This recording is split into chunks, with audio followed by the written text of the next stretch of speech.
Hey guys, welcome back to the channel. Welcome back to another episode of research tips and advice. And today is a bit of a story episode because I'll be talking about how I went from a D in biology in my college years, or if you're in the US, high school, to obtaining a PhD in vascular pharmacology. How did I go from one extreme to the other? If you're interested in that, stay tuned for today's video. If you are new here, you can see on the YouTube name, my name is Aamir Hussain. I love to talk about research so much so I decided to make YouTube videos and Instagram posts, as you can see over here, to help researchers with tips and advice for the research life. So before we go any further, just a very important note to make. Do subscribe if you can, and you can see over down here below. It'll be really helpful for me and the channel, so you can stay tuned for more research advice videos because I'm hoping to release another episode later this week, which is all about a walkthrough of my PhD thesis. So if you are interested in, do subscribe, hit that post notification bell so you don't miss out on when I upload. However, enough gobbledygook. Let's get into the crux of today's video, which is all about how did I change my brain, how did I change my mindset to go from a D to a PhD. So let's set the scene about where I was, what I was doing, and then where I got to in terms of my PhD. So I actually have my results here. Back in 2010, 2011, actually says here, I should have just read the page.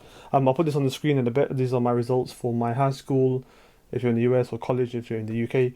And I got a C in chemistry. I got a D in biology, main focus of today's video. And then I got the other one, which is I got a C in mathematics. So those are my three kind of majors, or three, subjects. So I got a C in chemistry, D in biology, and a C in mathematics.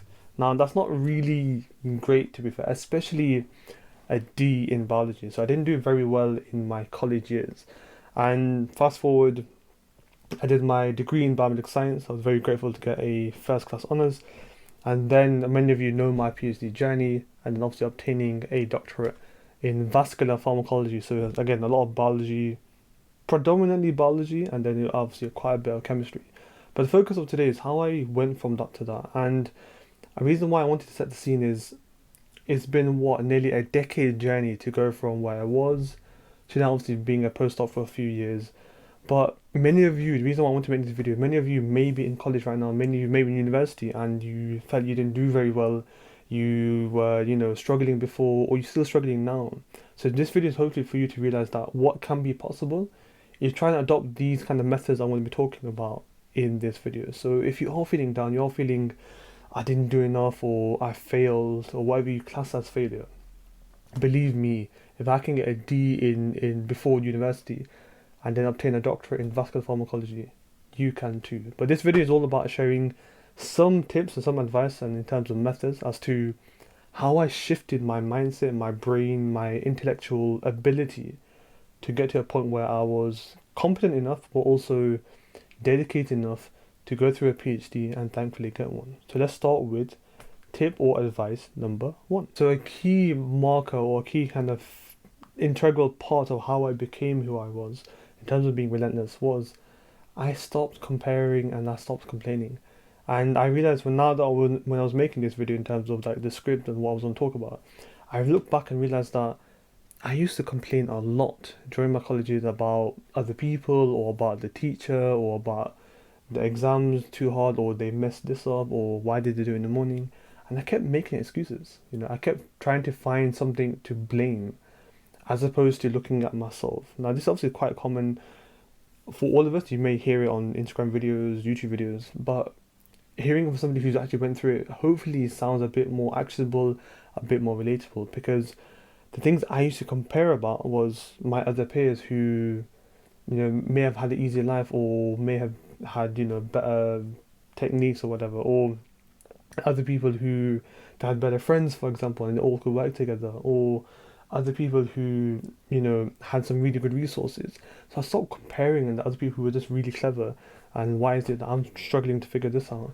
So I kept moaning, and then I realized that I started to complain left, right, and center, not just of the things that I just mentioned, but also very tedious things. Is that why do they have free periods so it's easier for them to do revise, or why do people find they've got a car or something like that so they can travel to the library? I saw myself moaning, and that was not very helpful back then because I'm wasting a lot of energy, a lot of time, a lot of resources on not the actual things I should be doing. And I used to do that so often. I never really had or held myself. I never really focused on myself, and that's a detriment back then. But as I went through university, I started to become my head started to screw on properly. I was an idiot back in college. Let's be honest. I'm not here to sugarcoat it. I was all over the place. I was not probably in the right frame of mind generally. And even though I'm an idiot now, I'm probably an idiot in the sense of I work too much. Whereas back then I was doing all sorts of things that that was just a waste of time really. That I wasn't focusing properly. I wasn't a bad person, but I just wasn't focusing as much as I should have.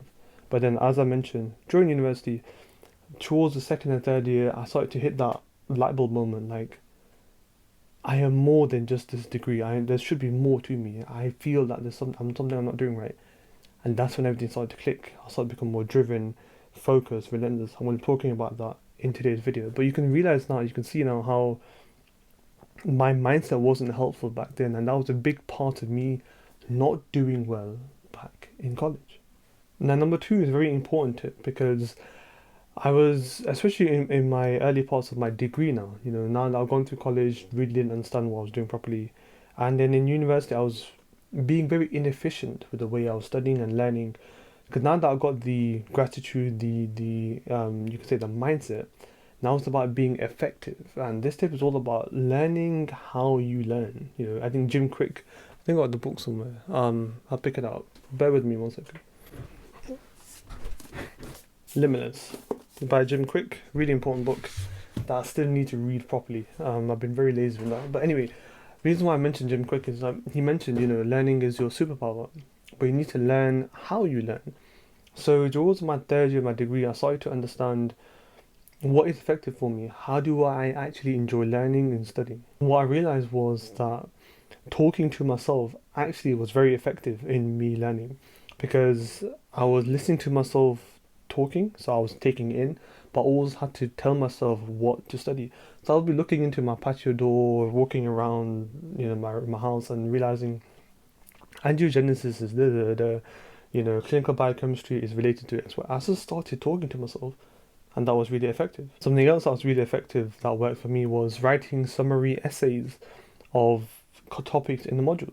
And if I can find it, I'll put it up here. If not, I'll link it in the video description below about a template of what I did. So imagine I had a module in my university degree, and then within that there's about 6 or 7 different topics. I would write an essay, a very detailed essay with figures and diagrams on all of that to do with that topic.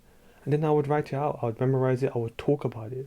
And that's actually how I was able to sponge large amounts of information into my head, ready for the exams that I had in my first degree, which was all about essays.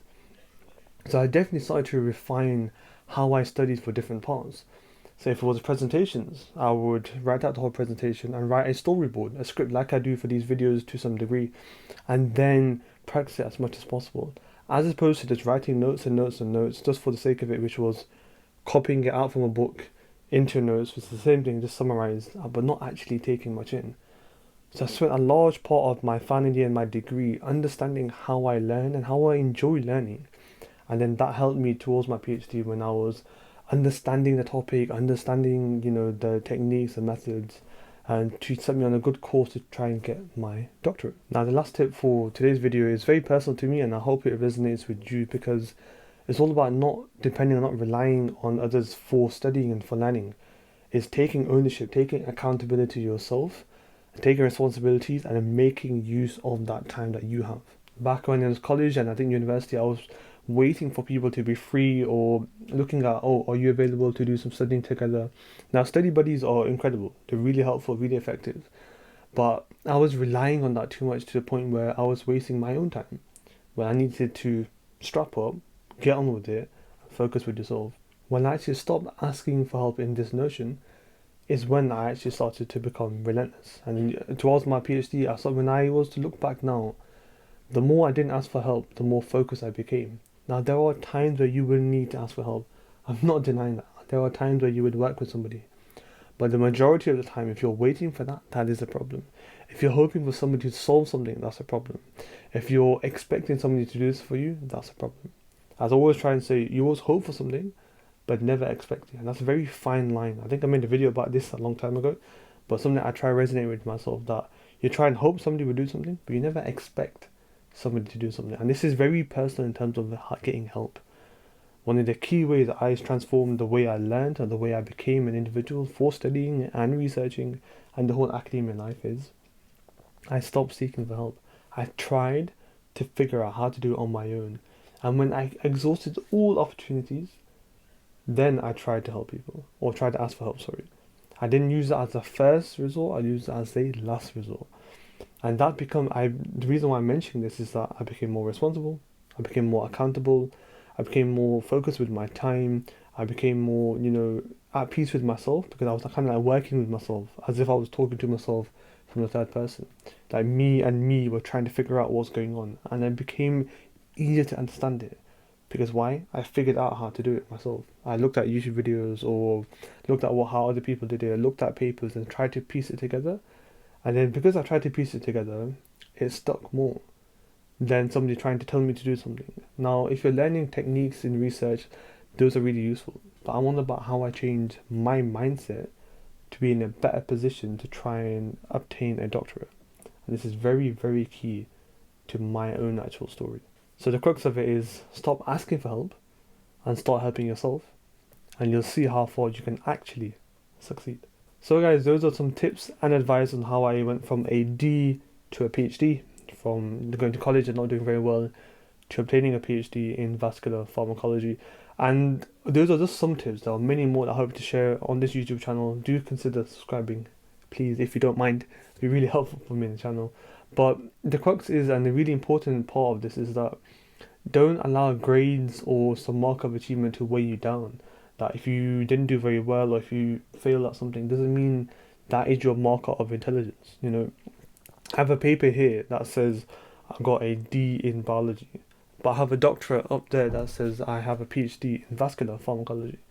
So if I just focus on that moment in time, I'll think I'm not very clever or I'm not very capable of doing well in university or a PhD. But clearly I have. So I have evidence of doing that.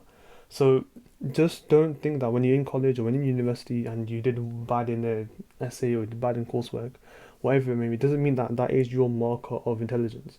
Keep that in mind, because the further you go ahead, you realize that actually there's more to me, or actually I can do more. And started to have that mindset. Hence the whole notion of me trying to be a relentless researcher. And look where it's got me. That is very, very important to remember, that don't think in one piece or one moment in time that that's how I am.